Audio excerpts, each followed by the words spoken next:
Welcome back to episode 7 of the Double Down podcast presented by Waterwave. Today is Friday, October 28th, and this week I have a special guest with me here in the studio.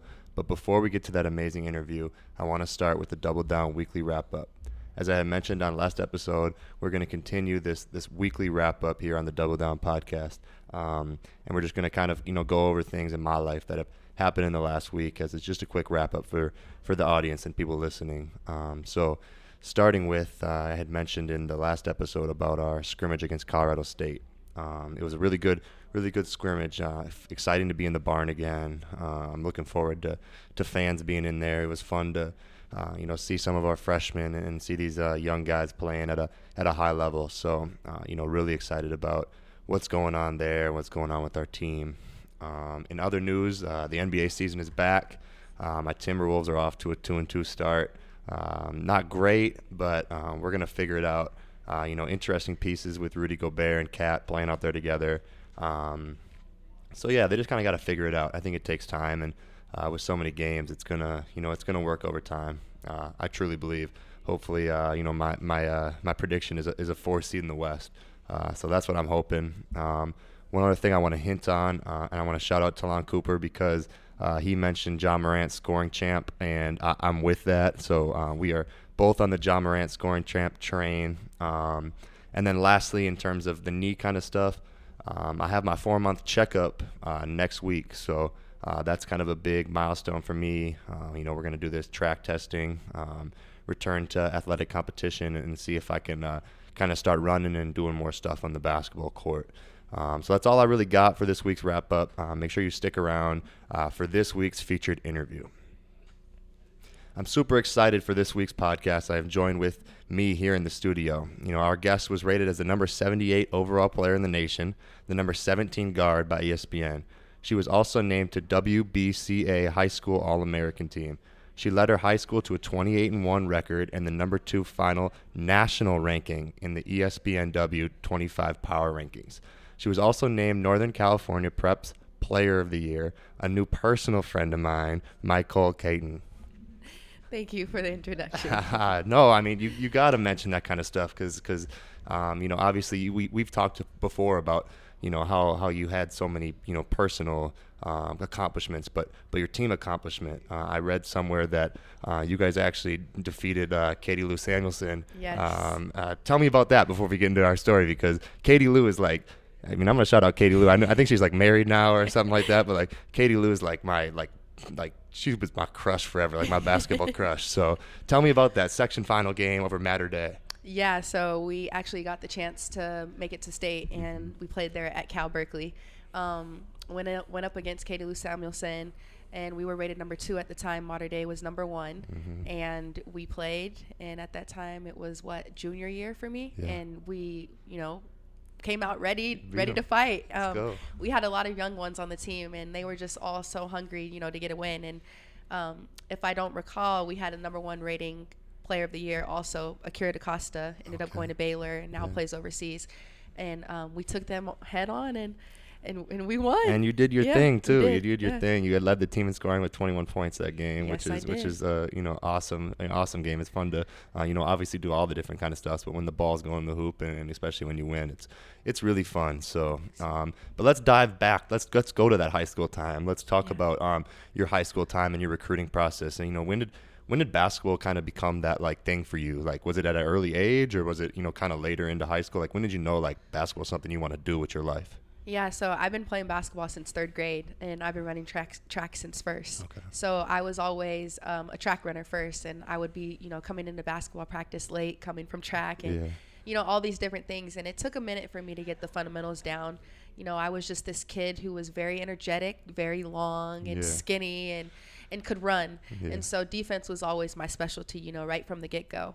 But ultimately, as I got, down the fundamentals and had a really, really good coach, Coach K, shout out to him, it just, it was basically very easy for me to continue to grow up and, be this basketball star and be who it was that I wanted to be. And so in 10th grade is when I kind of made my my debut, I transferred to St. Mary's Stockton, and that was a really good team. Chelsea Gray played for them. Oh, wow. Jackie Jamellos played for them. Okay. And so they have a lot of key players who have trailblazers who've led in the past. And we had a really, really good coach, Tom Gonzalez, also a Hall of Famer. Jordan Brand, Coach of the Year as well. So awesome. Super cool. And I took a chance. I took a chance, and I feel like when it comes to basketball, when it comes to high school sports, taking a chance on things that may not turn out well or may turn out well is always going to be something that's beneficial. Yeah, for sure. And it turned out pretty well for you, as you had a really successful high school career. Tell me when the recruiting process kind of started for you, and how you kind of decided to go through that, and you eventually commit to Cal Berkeley. Take me through that whole process for you, as all the different things you're feeling, like maybe you wanted to play basketball, maybe you didn't. Like where were you at?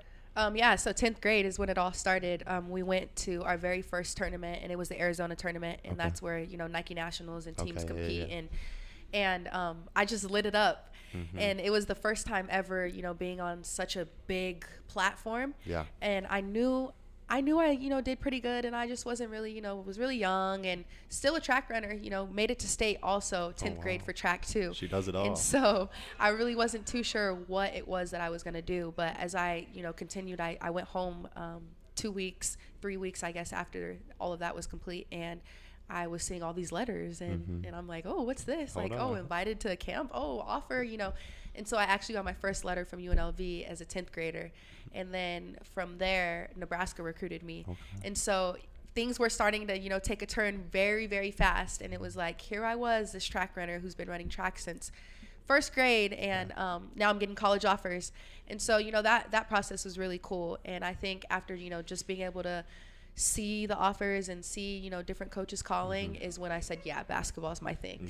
Especially when it flows in like that. I feel like I was kind of in the same boat too. I was actually doing track as well. I was high jumping, so like I was competing in state, and I was like, hey, maybe track might be something for me. But then when it came down, I was like, I just think I love basketball too much. Is that kind of something you felt as well? I think as 10th grade, 11th grade, as it started to progress, I'm like, oh yeah, I'm a dog. And then I fell in love with Kevin Garnett, my favorite player of all time. You got to tell me that before the show, because KG's like my inspiration. I grew up here, right? Okay, from Minnesota, so like he messaged me. No, say swear. I have on my shirts. It says if you look in the mirror and you're looking for a leader, who's the leader? If you're looking for somewhere and you don't know where the leader is, who's the leader? And he sent that to me on a voice audio message when I committed here. And so it's very, very personal to me, and that's been just like the reason why I play basketball is just KG. So, that's amazing. That's amazing. That's like, I think I had a ref ask me like one time when I was playing, you know how KG would go, like when people shoot after the whistle, he'd go and like knock it off the rim. Yeah. I always do that. And the ref got mad at me one time, and he's like, you got to stop doing it. I was like, dude, I grew up on KG. This is like a natural instinct here. Exactly. And so you have that dog too? Yeah, his intensity and his focus, man, he's different. So you go through your recruiting process, and you end up choosing, Cal, which is an amazing school. I have some ties to Cal as well. My cousins live out there, so I've been there a couple of times. It was one of the schools I was really interested in when I was in the portal. But you come into Cal and you have a great freshman year. You earn honorable mention selection to Pac-12 all-freshman team. You start 13 games.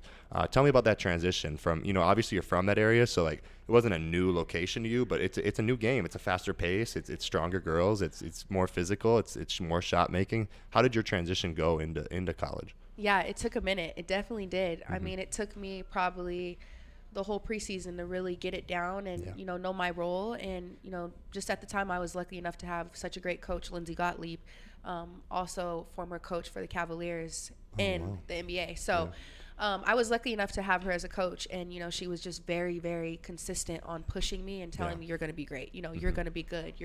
And my teammates, Christina Nigwe, who's also competed in the WBA, one thing I learned and had to understand was how to pass the ball into the post. As a guard and playing the Pac-12, you got to be able to pass the ball into the post. And so that took me forever to understand. But as soon as I got that down, I started to see my game, just expand.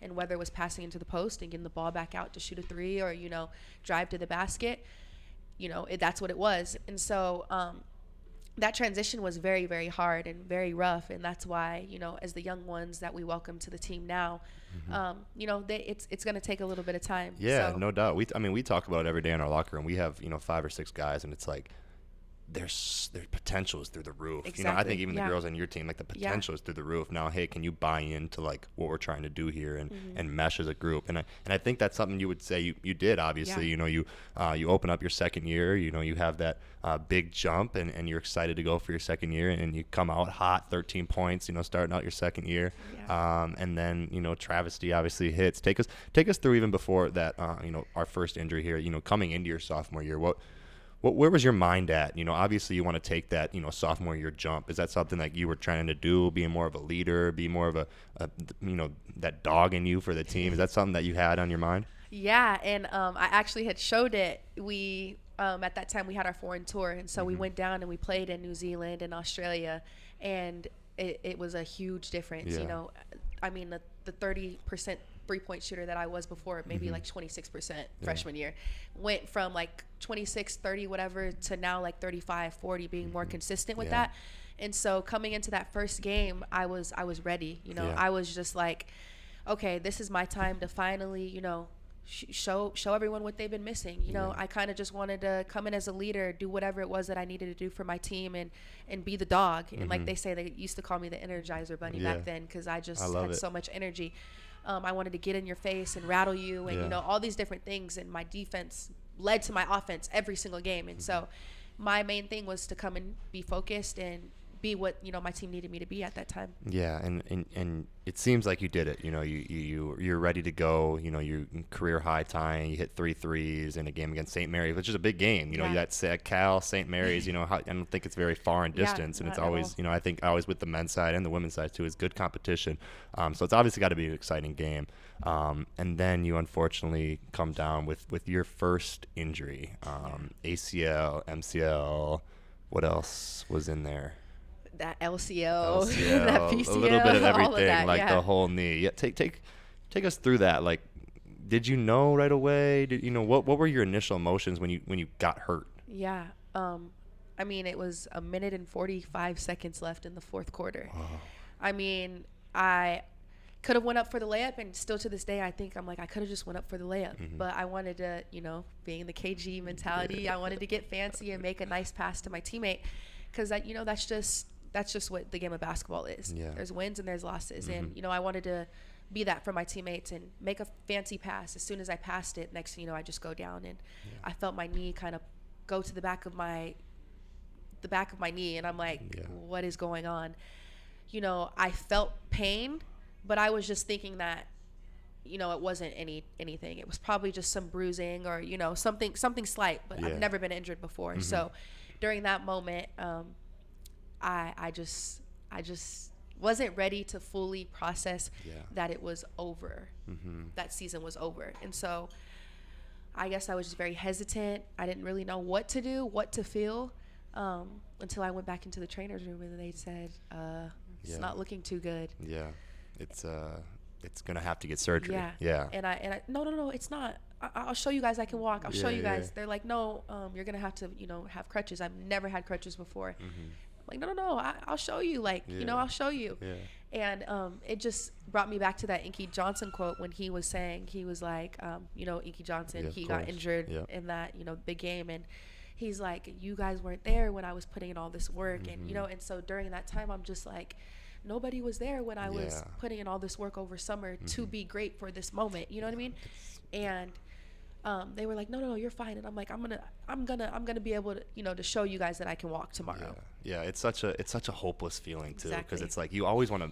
For a person like me, and I think I can speak for you too. It's like you always want to bet in yourself, and you're like, I got this, But it's something where it's a physical deal where you can't do it, and that's such a mind wrestling thing to deal with. When was it in your surgery, post surgery, maybe pre surgery, that you were able to kind of wrestle with that? Where did your mental health go in terms of surgery, and how are you able to wrestle with the fact that, hey, I'm going to have to be out this whole season? Yeah.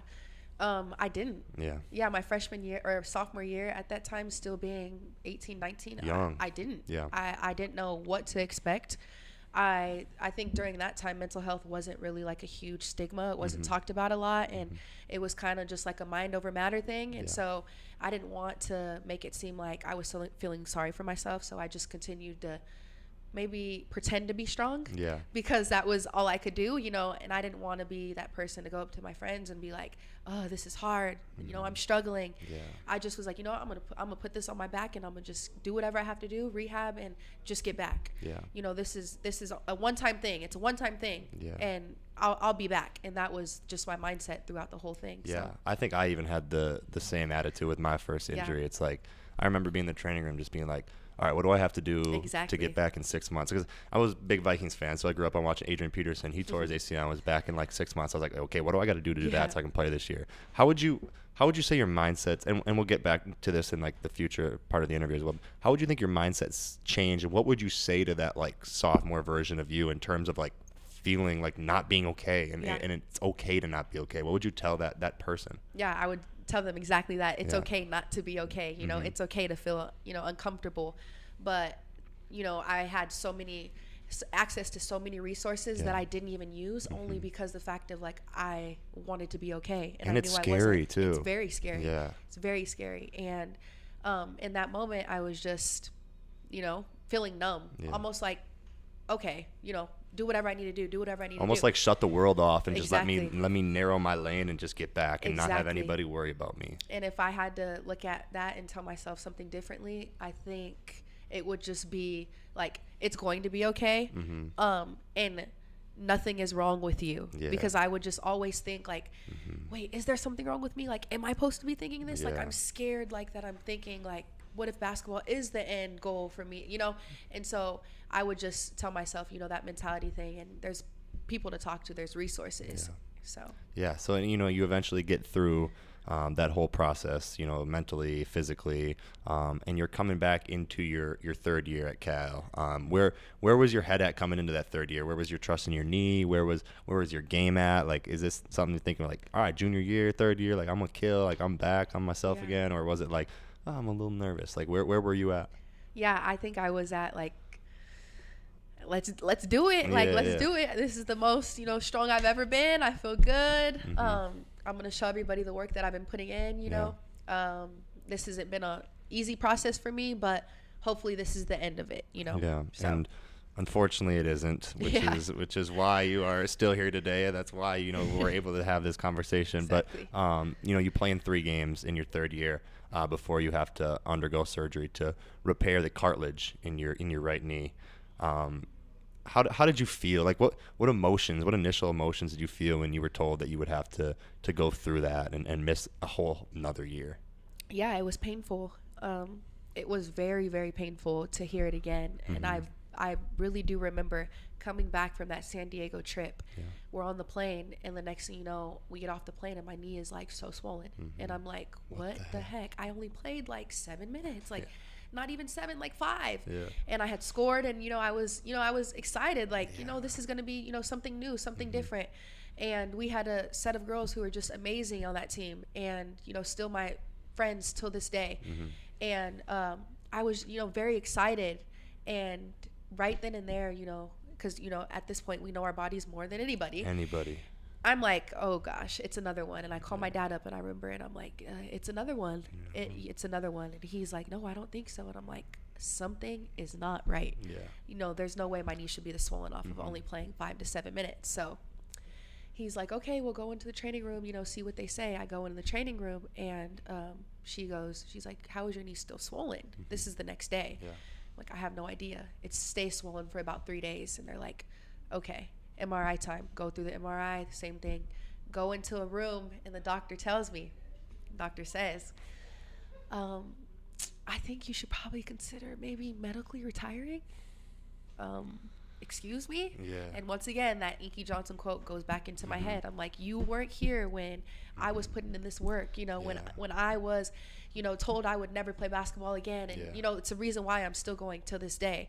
And, all these emotions, everything just going in my head. And then a doctor to tell me that I should medically retire, telling me like, it's okay. You could take this route. We have to say this. And I'm like, No. That's not me. Yeah, that's like not it's KG. it's never not, been me. Yeah, It's never been me. I'm Yeah. like, ever. And so that was something that mentally I had to prepare for, and I didn't know, if there was a way. Yeah. But then I seeked help. Like, I finally decided to go talk to somebody and, sports psychologist, and tell them the way that I've been feeling. And that helped tremendously, Oh yeah, without a doubt. It's something that I put off my whole first surgery, and then into my second surgery. It took me even till recently to even just like want to talk about my feelings and want to express my feelings. And that's something that there's a reason why I'm doing a podcast as well, because I want people to be able to see your emotions, my emotions, different people's emotions, and it's like it's okay to not be okay. It's okay to ask people for help. Like I don't know about you, but I actually talked to Lindsay about this as well. Like trying to be that guy that's like always doing things right, and I'm sure that's the kind of person you are as well. You want to be there for the freshmen, but at the same time, it's like it's all right to not be that version of you every single day. And I think that's something that's there's beauty in that for sure. And that's why I love it here. I love my coach. I love the coaching staff as to who I'm playing under right now, because one thing about Lindsay is, every Monday we do a mindfulness Monday. That's and awesome. we take the time just to, check in with yourself. What do you need? Check in with your teammates. What do they need, kind of thing.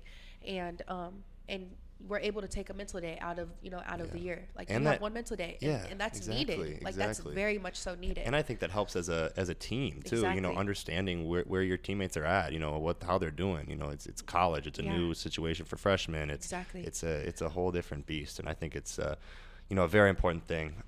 You end up going through that surgery your third year, and then you're entering your fourth year at Cal. And it happens again. Take us through that. What happened? How are you doing? Like, it's floor is yours. Yeah. At that point, I'm like, well, maybe, this doctor is right. Maybe I probably need to hang it up. All the negative things, settled in, and it was a negative time. It was very, very negative. And I started to, at that time, question my faith. Like, I'm a big Catholic supporter. Like, I am hard when it comes to like my religion. Like, I believe in God. And I feel like that was another way of God kind of telling me, like, it's time to lock in. You've been missing me. And I just, being at Cal during that time and being away from home and not, being able to go to church and, with my family like we did every Sunday, I started to question, my faith. And I'm like, if this is real, then like, where's God? Like, where are you? Like, you're not helping me. You're not, so I just started to think of the most negative things that I could possibly think of. It was a very, very rough time for me, like emotionally, mentally, physically. My teammates were trying to do everything that they could possibly do to support me and, be that person for me. But I remember there were times where I just locked myself in the room and I would just stare, at, the wall and be in the dark and just cry. But I never wanted anyone to feel sorry for me. Like, never. For sure. Never wanted anyone to feel sorry for me. And I just kind of took it on my chest to say, once again, like, this is something that I have to overcome. At that point, the doctors who did my previous surgeries were really starting to feel for me. And they were like, this is sad. Because we see how much work you put in. We see, all of these different, we see how bad you want it, and, so Dr. Edwards actually referred me to Dr. Bugby, who's like the #1 cartilage specialist in the world. And ended up getting that surgery. And I remember I went into the surgery, and one thing he told me was, I've seen people in the WNBA, in the NBA, NFL with worse knees than what yours look like. For sure. It's not your time to give up yet. If you were ever considering giving up, it's not your time yet. And I felt like that's exactly what I needed to give it one last go around. And he said, I have a 98% success rate, and after you, I'm going to make it 99. And I think that was like the biggest takeaway from the knee injuries that I could ever possibly. Instilling confidence in you. Exactly. And being able to realize, like, hey, my journey isn't over yet. Exactly. And you obviously, you have to think back to like all the great you did too. You end up getting a bachelor's degree from Cal, which is praise to you, because Cal is a awesome academic school. So, praise to you on that. But just realizing the confidence that you can still have in your game and having somebody to tell you that as well, I think can be so huge. So I think just like, if I were to say something to like younger people and that kind of stuff, seek help, ask for help, because it's only gonna help you out. We're actually going to dive into a new segment quickly as we interrupt our interview. We'll definitely be back. But we want to shout out our Instagram. It's at double_down_pod. And what you can do on there is each week you can ask a question for me and my guest. And this week's question was, what can coaches do to keep their players from transferring? It's this new world. I think that's a tough question. This new world we're in and that kind of stuff. And I think it's definitely different for people that go through 4 years compared to just like one and done. So that's usually what I consider transferring. What would you say? What's your answer to that? Yeah, I think just be honest with them from the jump. In the recruiting process, it's already a hard process to decide what school it is that you're going to go to. Yeah. And for parents, what coach I'm going to trust. Yeah. And a lot of the times, these parents and these kids go to these schools, these big time schools, and they're like, I'm about to play, I'm going to start, I'm going to, and then it's like, oh, she just transferred. Breaking news, breaking news. Exactly. And so I think, the biggest part is just being honest with, these recruits. Yeah. Not only that, being honest with yourself as a recruit, knowing, if I go to this school, what does that look like for me, And so, I think just honesty. Yeah, I agree completely. I think I would add one more thing is just continue to player development. Oh, yeah.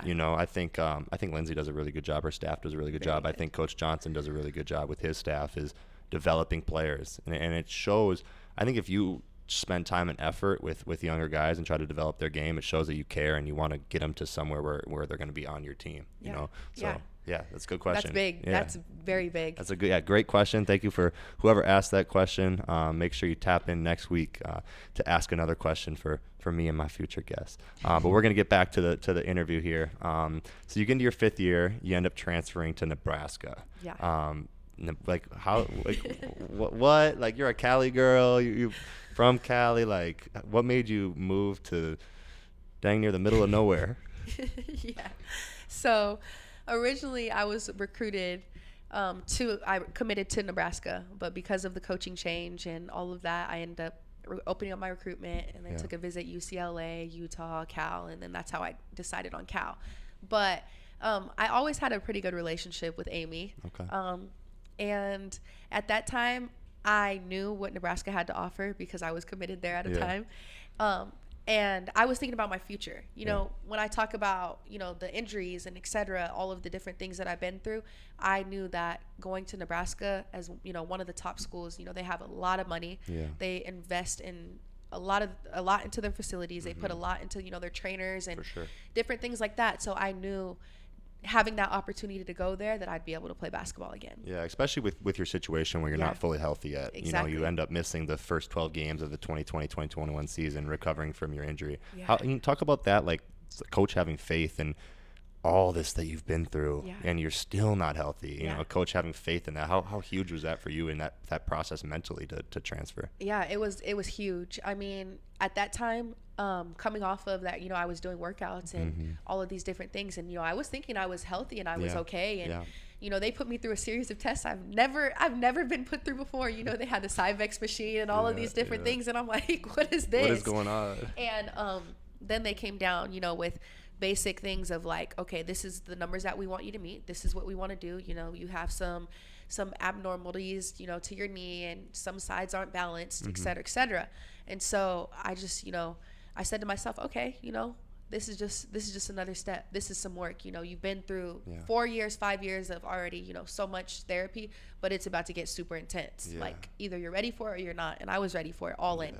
And having a coach at that time who fully trusted in me to know that, oh, she's going to get it done, and having teammates also at the time knowing that, okay, she's going to do it was actually really, really cool too. And so that experience was pretty hard. And it was like 5 months of pure just grinding. I didn't even see the court. I didn't even touch the court.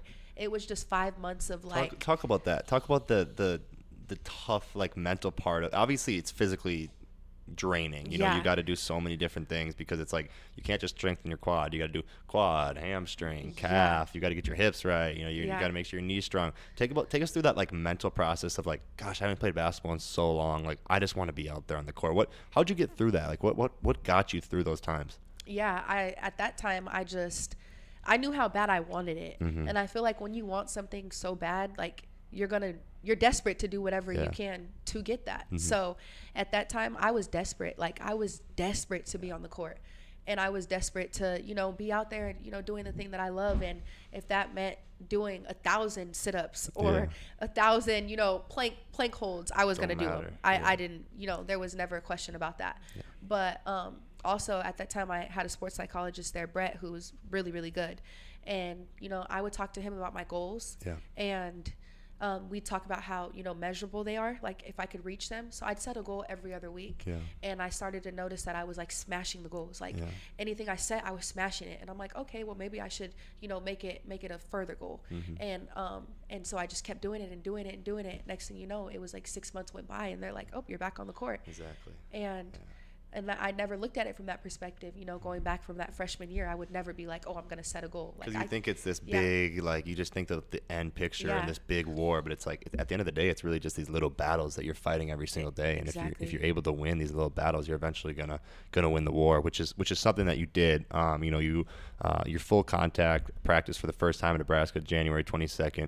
You know, you're feeling good. You know, you're back. You're playing. You know, you come into your 6th year now. At Nebraska, which I'm in my 6th year, so you got a one up on me right now. So you come into your 6th year at Nebraska, you play 26 games as a senior. Just take us through your emotions of that year. Like, you played basketball again. You know, you hadn't played basketball in a long time. Like, how did that year feel? Like, what kind of emotions did you go through as a player on the basketball court again? Yeah, at that point I was like, wow, like I'm back. Like, you know, this is crazy, regardless of the time of how, you know, wasn't really getting as much time, you know, just as far as like precautionary stuff. I just didn't even care. Like I was like, wow, I'm back. And I remember that first game that I was back, we played against Illinois, and I had the game winning steal. Wow.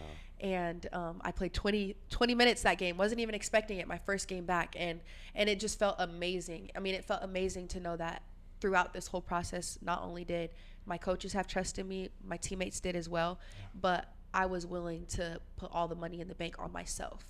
And I've never been so like trusting in myself. And in that situation, I trusted myself, and I was able to get through that whole season.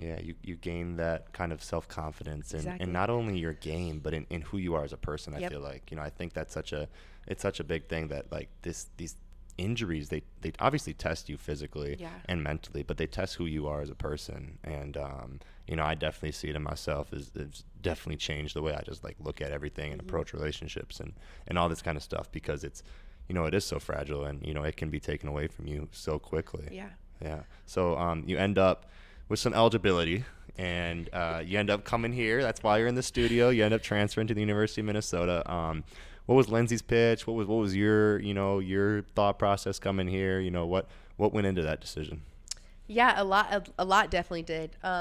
It was super funny because when we played here and we played you guys, I hear Shimmy on the sideline yelling out to one of the players saying, "She's not a shooter. Like, she's not a shooter." And so I go and I shoot it. I shot it. I shot it, and I made it. Cash. And I'm running back, and I turn around and I look at her. I'm knowing it. But Shimmy recruited me in 2016. Okay. To Nebraska at the time, because she was at Nebraska. So we have that relationship where, you know, I can do that. And so then she just turns around, she looks, and she's just like, puts her hand over her mouth, and she's like, let me just not talk.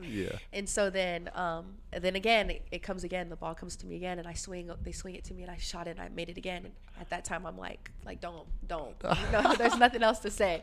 And so, and Coach Way's over there like, give her a T, where's the ref? So, we've had that, you know, that relationship, which is really, really cool to have. And so, when I was in the portal, you know, she called me up, and we talked about, you know, that little spiel. And Coach Way called me, and she was just saying, one thing she did say to me is, one thing I know about you is that you're looking for an opportunity. Yeah. And one thing, with me, in growing up and Way being who she is, she's like, that's what I was looking for, was just an opportunity, like, wasn't this huge ranked kid, nobody, really knew me, came to Minnesota, and I was looking for that opportunity. Yeah. And I want you to also be able to know that I want to give you that opportunity. So once again, like, that speaks volumes. Yeah, coming huge. from, a goat. Like, yeah, coming from Lindsay Whalen, like, come on.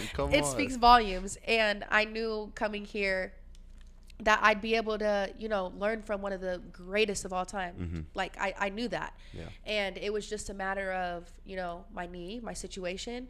And at the time, the knee was doing really good. And I'm like, should I give it one more go? Like, is this my last go kind of thing? And I wanted to play basketball. Never a doubt in my mind that I, wanted to play. But being here, like, there's no other place I'd rather be. That's awesome. So. That's awesome. And obviously it's great to have you, and we're super excited, and we're wishing you the best this year.